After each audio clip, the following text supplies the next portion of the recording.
Founder और fund manager अभय अग्रवाल का। अभय अग्रवाल के मुताबिक बाजार को चुनावी नतीजों में उलटफेर का डर नहीं, बल्कि चुनाव के बाद बजट में टैक्स को लेकर चिंता है।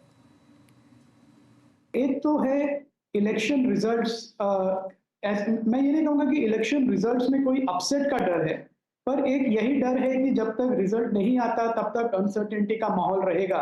तो क्या हम उस माहौल में रिस्क पुट ऑन करें कि थोड़ा वेट करें। तो अभी जो पेंडुलम है वो रिस्क अवॉइड करने की जोन में जा रहा है।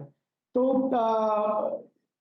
एक तो वो कारण है। दूसरा कारण उसके बाद का है, इलेक्शन के रिजल्ट्स का भी मुझे नहीं लगता इतना डर है। उसके बाद जो जो बजट है उसमें एक ये थोड़ा सा डर है इन्वेस्टर्स के मन में कि क्या कैपिटल गेन्स रिलेटेड टैक्स, जिसकी आप भी शो में पहले बात कर चुके हैं, उसको कोई ट्वीक करेंगे, उसमें कुछ चेंज होगा, उसको रैशनलाइज करेंगे एक तरीके से, जो शॉर्ट टर्म की जो अवधि है उसको चेंज करके।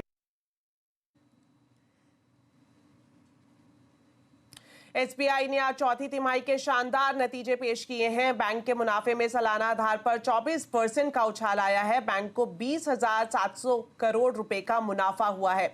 वहीं ब्याज की बात करें तो ब्याज से कमाई भी 3% से ज्यादा बढ़ी है। तिमाही आधार पर एनआईएम भी सुधरा है। बैंक का नेट इंटरेस्ट मार्जिन 3.5% रहा है। साथ ही तिमाही आधार पर नए एनपीए में कमी आई है।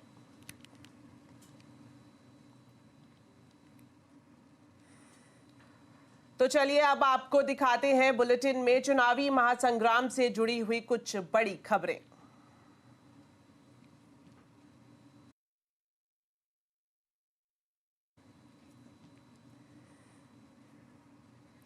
भारत की आबादी में धार्मिक आधार पर बड़े बदलाव के संकेत मिल रहे हैं। प्रधानमंत्री की आर्थिक सलाहकार परिषद की एक रिसर्च रिपोर्ट के मुताबिक 1950 से लेकर 2015 के बीच हिंदुओं की आबादी 7.8% घटी है, जबकि अल्पसंख्यक समुदायों की आबादी में बेतहाशा बढ़ोतरी देखने को मिली है। इस रिपोर्ट की पूरी डिटेल्स जानने के लिए चलते हैं अब हमारे वरिष्ठ सहयोगी लक्ष्मण रॉय के पास। तो लक्ष्मण जी बताएं, क्या कुछ कहा गया है इस रिपोर्ट में?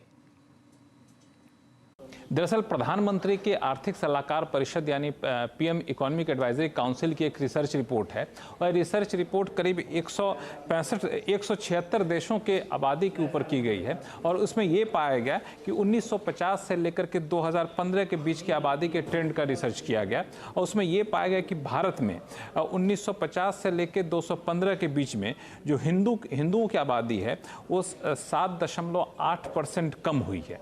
यानी बहुसंख्यक आबादी जो है 7.8% कम हुई है। पहले जहां आबादी का 84% हिंदू हुआ करते थे, अब वो घट करके 78% के आसपास पहुंच गए हैं।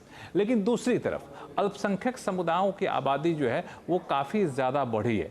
कुल आबादी में उनकी हिस्सेदारी भी काफ़ी ज़्यादा बढ़ी है। मिसाल के तौर पर मुस्लिम आबादी की में जो बढ़ोतरी देखने को मिली है वो 43.15% की बढ़ोतरी देखने को मिली है। यानी पहले कुल आबादी में मुस्लिमों की आबादी 9.84% हुआ करती थी, वो बढ़कर के 14.09% हो गई, यानी 14.09% हो गई है मुस्लिमों की आबादी कुल आबादी में। ये